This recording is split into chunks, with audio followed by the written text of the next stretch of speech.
food here, but the bathrooms are ghetto as hell. So ghetto. Oh my God, yes. Like they still have those like double faucet sinks. Whoa, that is so ghetto. I hate the word ghetto. I absolutely detest its use, what it's used for, and what it stands for. It's used way too often to describe an area, an item, a building, but more specifically, an area of land in your neighborhood. It's a word that over the course of 500 plus years has evolved uglier and uglier. But to really understand the meaning of the word, you gotta go back, way back to 1516. Venice, Italy, mostly ran by Christians, started shuffling its Jewish residents into an area known as New Ghetto, in which the word ghetto derived from a Venetian verb, gettare, meaning pour or to cast. This was the earliest links of the word that specifically aimed towards Jewish people, even though as years gone by and the freedom of religious persecution for Jewish people still continued to be fought. The word stuck around and even traveled to the United States and more common, the ghettos of New York. In World War II, Nazis forced concentration camps and imprisoned Jewish people, and for those lucky enough to avoid the concentration camps were forced into ghettos, in which they starved, dehydrated, and died. Around 1934, a part of the New Deal, America was practicing a horrific real estate law known as redlining. Sean Gallagher talked to a historian and homeowner on why the practice of redlining is one of the many factors that led to Milwaukee labeled the most segregated city in America. Based on the statistics, a white family is more likely to buy this house than a black one. Nearly 100-year-old discriminatory lending practices called redlining are influencing that today. When people purchase homes, that's building generational wealth. He says in the 1930s, lenders gauged the risk level of home loans. The red areas were deemed most risky and were almost always black communities. And today, redlining is still being felt, the effects of it. That mapping designed to reignite the economy in the 1930s had a profound effect on policing and issues that have led to protests happening now. It's called redlining when the government signaled to banking that lending in certain areas is a bad idea. Hancher said the problem is those red lines were consistently drawn around black communities and created separate cities within a city.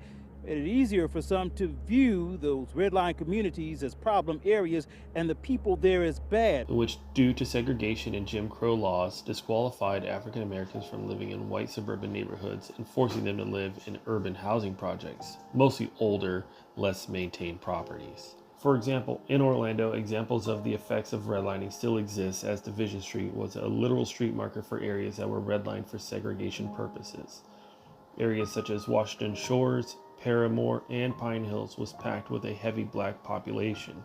In fact, you can track it in your city currently by seeing which areas were redlined by the description of the city that is most talked about as the bad part of town.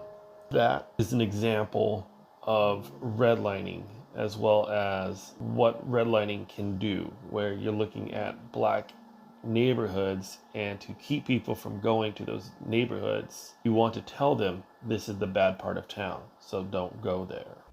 Like, oh my God, this fax machine's so ghetto. How can a fax machine be motherfucking ghetto? A fax machine? In 1965, Kenneth Clark wrote Dark Ghetto, which described the effects of redlining. Most areas seemed bleak, lost, and abandoned. Because of this book and its ties to redlining, the association of ghetto and Jews quickly shifted to ghetto and black. These matters quickly exaggerated the matter due to many reasons. One being Elvis Presley's In the Ghetto, which depicted black households in Chicago from an outside white perspective. Within 20 years, the word was embraced by black culture as a word used to describe the hard life as a black man, yet empowered of their roots. But this was short-lived. As of 10 years, it is still associated with black culture, yet it is still used as a verb to describe less than perfect ideals. The email from her potential employer called that name ghetto. Quintella Fields recently started looking for a new job and applied through a third-party site at Mentality Health in Brookfield. The quick response looked legit until she got to the line that said, "Unfortunately, we do not consider candidates that have suggestive ghetto names." They say that, so I may say, if they say to me, oh, you're from the ghetto, like, okay, well, what do you mean by that? In 2010, a common practice for white communities was to have a ghetto party, which they would appropriate black culture, sometimes use of blackface with black paraphernalia. Knowing that ghetto is associated with the worst parts that created death, despair, frustration, inequality, and racism for both Jews and blacks, people will often continue to use this word without the knowledge that this word is associated with the most disgusting and diabolical times of racist America. So next time you visit a store and you really don't understand how to describe it, I implore you, please think twice about the words you use to describe the store you're in.